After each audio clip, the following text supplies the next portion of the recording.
ভারী বৃষ্টিপাতে সারা দেশের মতোই যশোর শার্শা উপজেলার বিভিন্ন গ্রাম দিন দিন প্লাবিত হচ্ছে।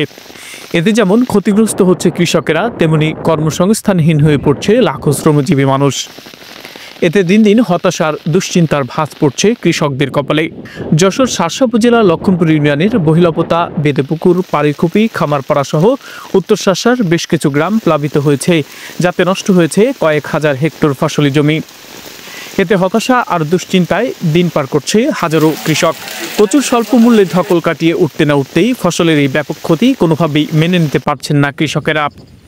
হতাশাগ্রস্ত এই কৃষকদের পাশে কিছুটা আশার আলো হয়ে দাঁড়িয়েছে বাংলাদেশ জামায়াত ইসলামী শার্শা উপজেলা। শার্শা উপজেলা জামায়াতের এমপি প্রার্থী মাওলানা আজিজুর রহমান সাক্ষাৎ করেন কৃষকদের সাথে এবং তাদের খোঁজখবর নেন। আজ শুক্রবার বহিলাপোতা উত্তরপাড়া বাইতুস সালাম জামে মসজিদ প্রাঙ্গণে ক্ষতিগ্রস্ত কৃষকদের উপহার সামগ্রী বিতরণ করেন মাওলানা আজিজুর রহমান।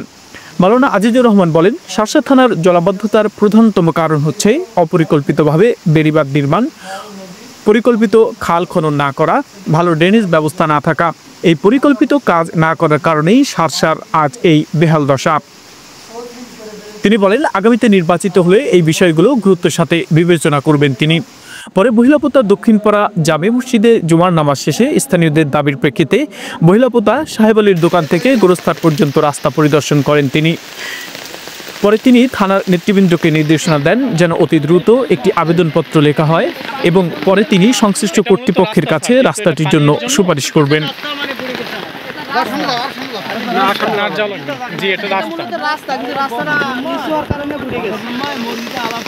ইসমাইল হোসেন, নিউজ শার্শা।